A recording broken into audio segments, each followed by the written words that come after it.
Hi, so in this lecture I'd like to look at where we prune and how we prune, and that will include looking at the tools we use, commonly use for home gardeners. So the first thing is, where do we prune? And in order to understand that, we need to know a little bit about plant growth. Now here I have an example of a native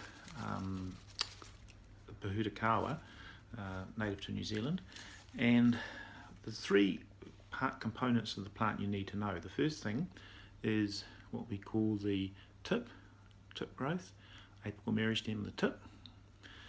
The other one is what we call lateral branches, which come off the main stem, like this one here. And the other thing you need to know is what we call the collar. Now, the collar is that part where the branch joins the main stem. It changes thickness, and the plant naturally dies back to that collar. And if for example, the branch dies off, it'll naturally seal at that point, seal the whole thing up, and stop any further rot. So it's very important that you understand that that's a natural defense zone and strength zone of the plant.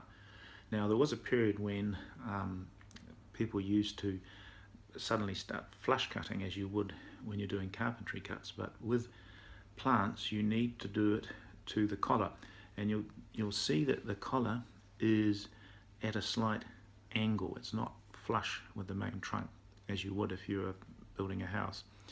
So it's important to realize that, and if you want to remove a branch, now this is only a small one, but if you want to remove that branch, if it was a very large or heavier branch, you can generally do it in 3 cuts. You can do an undercut, top cut, and then cut to the collar.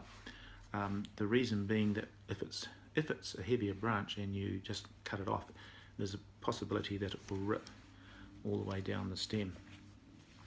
So in this particular case, we can just snip that little, like so, snip it off, so you can see that it's at a bit of an angle like that. So that's the collar. If we wanted to prune to, say, this lateral branch here, what we would do is to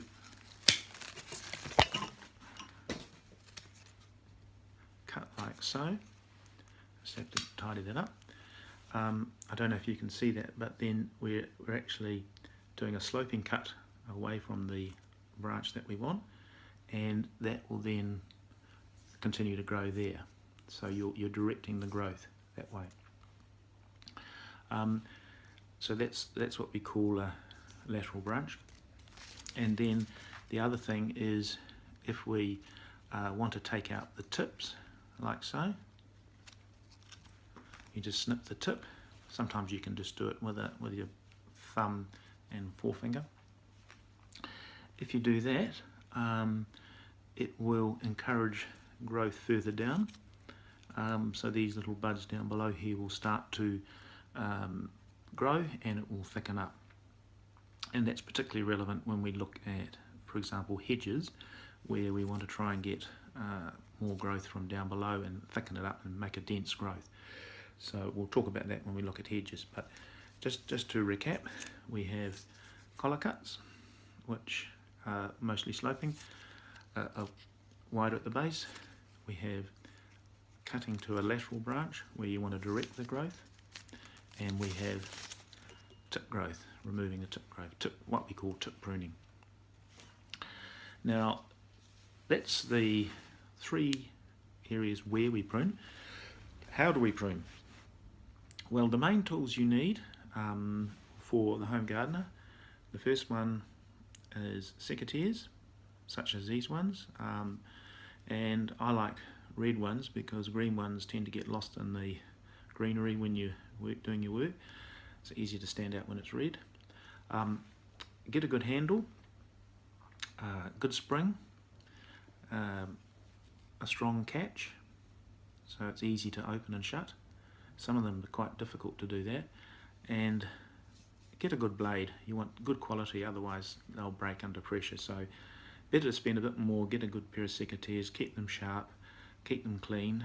You can give them a clean down with methylated spirits to remove the sap and so on. Even give them an oil to reduce any rusting. So look after them, keep them sharp, buy good quality, and it will do the job. Now, secateurs are ideal for up to about small finger size, and if you finding it difficult to prune with secateurs, then I would suggest using pruning saws. Some people also use loppers, which are the bigger forms of these, and they give you a bit more reach, but for most situations you can get away with secateurs and saw. Now, here's the pruning saw I use. What I like about it is that it's retractable, so you just press that button there and it comes back into the saw, so it's protected. And you'll notice that the saw, this is a pruning saw, it has a slight curve, which means it's ideal to get into little corners, and as well as that, the teeth are offset, so that if you have a look at them you'll see they're offset, so that means they're ideal for ripping action. Some of these saws, generally speaking, will work with a pull action rather than a push action, so it's more of a pull action. But I do recommend a fold-up saw like this, it's safer. The other thing too is you can get pouches where you can put your saw or your secateurs on your side, and that way you can, when you put them back, so you don't leave them and lose them. The only other tool that I recommend, or mainly for home gardeners, is the good old trusty hedge clippers. Now, I've had these for a long time, but essentially they are used for hedging, cutting hedges and cutting back perennial shrubs and flowering shrubs and perennials. So we'll look at some examples later, but that's what you use them for. Same thing as with other tools, keep them sharp, keep them oiled, keep them tight, so it's all working well. And if you can't cut through it, then use another tool. So if it's too heavy or too thick a wood, then maybe use secateurs or saw. So it's for softer growth. Now, there are some other tools you can use, such as chainsaws or power hedge trimmers. I would avoid those unless you know what you're doing, you have all the safety equipment and you have the training. And you should never prune up a ladder, it's not safe. You should be pruning using those tools if you're a home gardener on the ground, and if you need to do any other more detailed work, then use an arborist, as we mentioned before. Okay, we'll look forward to the next talk, which will be on some of our fruiting plants.